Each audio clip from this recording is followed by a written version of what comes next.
So let's rank all the films I rewatched for the month of November 2024. Big D's Entertainment Rankings and Reviews. So, greetings, my fellow YouTubers, and welcome again to Big D's Entertainment Rankings and Reviews. My name is Doyle Bear, known to as the Big D. Today, I'm going to be giving you my November 2024 rewatches ranking. I tallied 34 films, and got them right here in this here notebook. Yeah, I just started to work on the notebook this time for my rewatches and first time watches. Now, I am going to go. Now, like last time I decided, even though it did fine, I'm going to once again just tell you the movies and not show pics.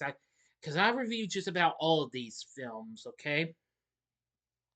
And maybe one day I'll re-review them. We'll see.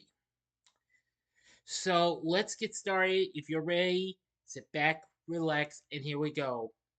Number 34 is Victor Crowley, the fourth installment of the Hatchet series. Yeah, it's kind of the weakest, but still it has some bloody, gory kills, though. Seriously. And again, but still, again, we got a good performance, though, from Kane Hodder as the titular character. Number 33 is Don't Breathe 2. And of course, the sequel to the first, Don't Breathe, which that's still ahead. My second time I'm watching this, it's good in ways, but it's not quite close to as good as the first one, in my opinion, though. If you haven't seen my review of it, check it out. The original Devil in the Flesh is next at 32. Still a pretty underrated film. I love Rose McGowan's performance. She is one bad gal, and yeah. I'm glad you're still liking that double review I did with its sequel, though. I can see it's still one of the most viewed vids. Number 31 is Tooth Fairy. Yes, very funny film with Dwayne Johnson. Yes, he's still funny in this film. I enjoyed this film. It's just so funny. Another funny film at number 30 is Mr. Nanny, starring Hulk Hogan. Of course, I reviewed this film already. This film's absolutely nutsoid and crazy, especially with the kids and what have you. Yeah, I know. I know outside of the wrestling environment, Hogan wasn't that big of an actor and what have you in some of his films, but this one I think was the funniest. Hatchet 3 is next at 29, and that's still a pretty bloody good sequel, though. I did enjoy revisiting that. And next at 28 is The Wiz from 1978. I do think this film is good, and I like the performances we got from its cast, and because it had Diana Ross, Michael Jackson, and Nipsey Russell, Ted Ross, and Richard Pryor. Yeah, they were all good in this film, and its soundtrack still not bad at all. Number 27 is a film I definitely need to review someday, and that's Mike and Dave Need Wedding Dates from, I believe it was 2016 when that came out. And believe me, this film's outrageously crazy as hell, as I remembered. I think this film I will review sometime down the road. Number 26 is another film I have yet to review, and that is the cult hit Hot to Trot. I wouldn't count it as a hit, but a cult hit in my opinion. I feel like this is a cult classic, but I might be wrong though. Hot to Trot from 1988. I have fun with this film with Bobcat Goldthwait. Yeah, and the talking horse Don, voiced by John Candy. Yeah, this is an absolute comic film. The film's actually on Tubi if you haven't seen it. Yeah, you can see it as long as it's there for a while. Number 25 is Oz the Great and Powerful, and I've already reviewed this one, a prequel to The Wizard of Oz. Yeah, I feel like this film's kind of underrated. I mean, Sam Raimi does a good job with his direction, and James Franco isn't too bad. I mean, I love the performances we got from Mila Kunis and Michelle Williams. They were all real good, and that's about all I can say. But I will say it's very colorful, though. Hatchet is next at 24. The film that started it all. One big intensifying gore fest. Rest in peace, Tony Todd. Yeah, as you recall, Tony Todd, who appeared in this and the sequel, which is still ahead, as well as the Candyman films and some of the Final Destination films, recently passed away. Yeah, he was a good actor, though.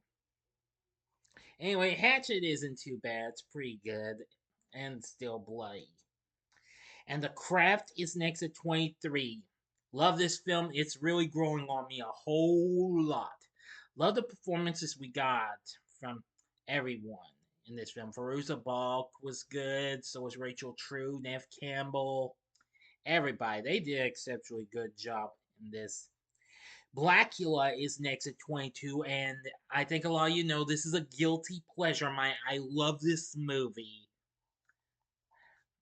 I mean, I just really love the performances we got, especially from William Marshall, played the titular character. Of course, aka the African Prince Mamawaldi. He's exceptionally good. I didn't rewatch the sequel though. This was one of the few films I failed to watch the previous month because of Buffy the Vampire Slayer. Yeah, because I was binge watching that. Next up, we have two sequels. At 21 is Pet Cemetery 2. Very underrated sequel, but I still think it's pretty good. I liked Edward Furlong's performance in this. This was just so good. Clancy Brown is nuts as hell in this. In this. Funny as hell is what I really mean. But he's nuts, though, once he's been brought back from the dead, of course. And Hatchet 2 is number 20. This is my favorite of the Hatchet films. It's really good and bloody. I think some of the kills are pretty good. And well, I know it's a shame they didn't bring back the original actress to play Mary Beth, so they got Danielle Harris to take over, and I think she's exceptionally really good. Same with the third film. And I know she did have a cameo at the end of Victor Crowley. But Hatchet 2, I think, is probably my favorite, and I do enjoy this for what it has to offer. And 19 is Don't Breathe. My second time in watching that, and I like this a whole lot. I really like the blind man. The rest of the cast was pretty good, and Fede Alvarez does a great job on this. I'll be watching this brand new film, Alien Romulus, later on, and you'll get a review of it in just a few days this week. Anyway, pretty suspenseful, and yeah, you know the rest. At number 18 is Return to Oz, another underrated film from the world of The Wizard of Oz. I thought this film is so good. Veruza Balk is good as Dorothy, and I really liked the other players in this film. So, exceptionally, a very good dark film in the world of Oz, even if it's from the House of Mouse.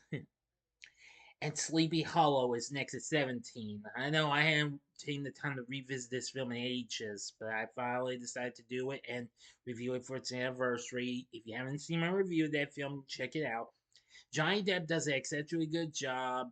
So does Christina Ricci, and it has a whole lot of a good cast. And I think the story's really good too. So check out my review if you haven't seen it yet. The original Pet Cemetery is next at 16. Still a classic. One of my favorite films based on a Stephen King book. And I really think it's just so good. I know some of the cast can be a little, at times, but still, I still enjoy this for what it has to offer. And number 50 is probably the most underrated Oz film of all time, Journey Back to Oz from 1971, or it could have been 72. course, this is the animated film from Filmation, the studio behind the original He-Man and the Star Trek cartoon. I love this movie. Liza Minnelli does an exceptionally good job in voicing Dorothy and following in her mother, the late great Judy Garland's footsteps. It does have a big all-star cast that included Paul Lynde, Herschel Bernardi, Mickey Rooney, Dave Thomas, and Milton Berle, among others. Definitely. I think the full movie is still available on YouTube. Just look it up. You might be able to find it. Number 14 is the 1994 take on Miracle on 34th Street, which I recently reviewed for its anniversary. Yeah, well, not quite close as good as the classic itself, but still, I think it has a whole lot to offer. I really love the performances. I mean, so Richard Attenborough may not be no, well, as I've already said, the guy who played Chris in the classic.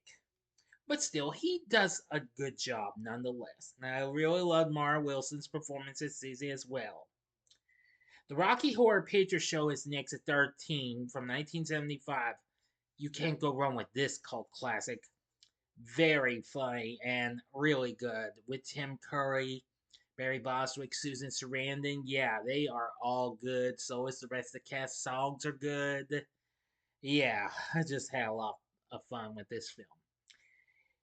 Next at number 12 is a film I recently did a live stream of, and it's Thanksgiving from last year in 2023.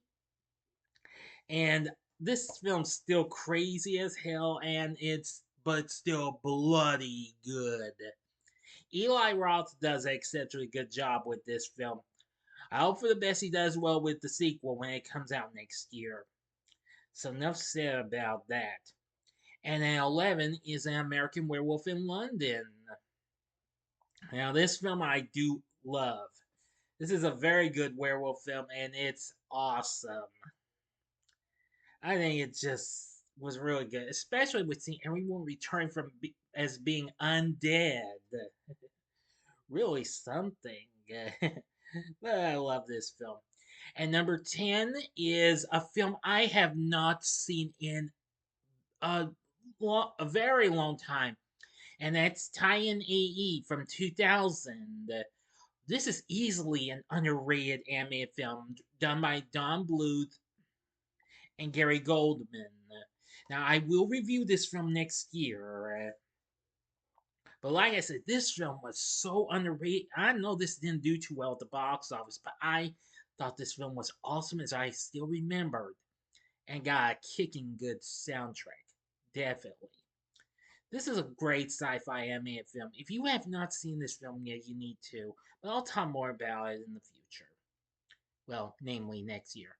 Number 9 is Dig from 1999. I love this movie. This has Kirsten Dunst and Michelle Williams as two ditzy teens who stumble in on the Watergate scandal. This, of course, is a satire on the Watergate scandal, and I thought it was just so funny as I remembered. Oh, it was just so good that it just had a pretty good cast, and well, that's all I can say. It's just so funny. Love it. Number 8 is Short Circuit, a film I did review not so long ago, back in September. Still good and funny. Well, Hardy, I really love Robot Number 5. Johnny 5, he would be called. Oh, wow, he proved to be really funny. Yes, they need a lot of input. Yes, it's funny. I love Short Circuit, and it's really funny. I just didn't get to revisit the second one, though. Number 7 is one of my favorite Thanksgiving specials, The Thanksgiving That Almost Wasn't from 1971. The full special is on YouTube, even though it's from Hanna-Barbera. But anyway, this is an anime classic about a squirrel who befriends, well, Pilgrim Boy and Indian Boy. And, well, yes, well, this squirrel has to protect them as they are away from their own kind on the first Thanksgiving. Well, before the big feast. But I love this special. It's just so incredible. Number 6 is another favorite of mine, The New Adventures of Pippi Longstocking from 1988. You cannot go wrong with this film. This film's still one of the most viewed vids on my channel. Tammy Aaron's still funny as the titular character, and the others are really funny as well. And of course, you can't go wrong with its songs, especially what you hear in the opening and intro with Pippi Longside's coming into your town. Anyway, great film. I still love it. Number 5 is another Thanksgiving special you can actually find on YouTube, and it's BC The First Thanksgiving from 1973. Oh my gosh, this is a funny special based on the BC comic strip, and you gotta give this film props for what it had to offer. Directed by Abe Levitot, who also worked on um, some of the Chuck Jones produced Tom and Jerry shorts, and let's see, Mr. Magoo, and lots of other animated bits. I thought this film was just so crazy. Number 4, this kind of just didn't come close to my top spot, but I still had a lot of fun revisiting it. Deadpool and Wolverine, which of course came out this past summer. It's now streaming on Disney Plus, and I still love this film. This is easily one of the best films of this year I have seen. So enough said about Ryan Reynolds and Hugh Jackman. They're both good. Enough said. Number 3 is Moana from 2016. We'll see where the sequel winds up in my first time watch this ranking. But anyway, I loved this film after revisiting it, and it's still amazing. It's beautiful. It's so colorful. I mean, I love the performances from the cast and what have you. If you haven't seen my review of it yet, you need to check it out. Coming in second place was A Charlie Brown Thanksgiving from 1973. And I love this special. Don't get me wrong, but this is a great one. I love this, and it's just one of the most perfectly fun filled peanut specials that I've come to enjoy these last few years. It's just so much fun, especially with that feast. Snoopy and well, with a little help from Charlie Brown, Linus turned out. Well, I really love when Peppermint Patty reacts though when she sees it. Yep. And my top rewatch of November 2024 happens to be none other than the classic itself, The Wizard of Oz from 1939, which I recently re-reviewed, and it's done much better than my original. Thank you, everyone, for helping that grow big time. I'm very happy. Anyway, I won't talk much about this one. It's still as good as always. It has not aged much after 85 years, I believe. Yeah, after 85 years since it's been out, hasn't aged much at all. Judy Garland, the rest of the cast, they're all good. Everything is amazing, and well, that's all I can tell you about it. So that's it for my November 2024 rewatches ranking. What did you rewatch in November 2024? Let me know in the comment section below. If you like this video, consider clicking the like button, subscribe, and be a part of the Big D Nation. Continue to help support my channel. Make it grow, make the views grow. Tell all your friends about my channel, get to know me. Maybe they'd like to be part of my Big D Nation. Share my vids with your friends if you'd like. Oh, and also, if you do want to leave your rankings, you can give me your top pick, your top 3, top 5, top 10 tops. If that just depends on how many you've watched. And join me next time when I give you my first time watches for November 2024. So if you enjoyed this, check out these other videos for the top 3. In the upper left-hand corner is my re-review of The Wizard of Oz. The upper right-hand corner is my re-review of A Charlie Brown Thanksgiving. And the bottom left-hand corner is my review of Moana. And the bottom right-hand corner is the button you can click to subscribe. If you like rankings and reviews on movies, TV, music, video games, etc., then I'm your guy. Thanks for watching. Until next time, I'm the Big D saying, see ya.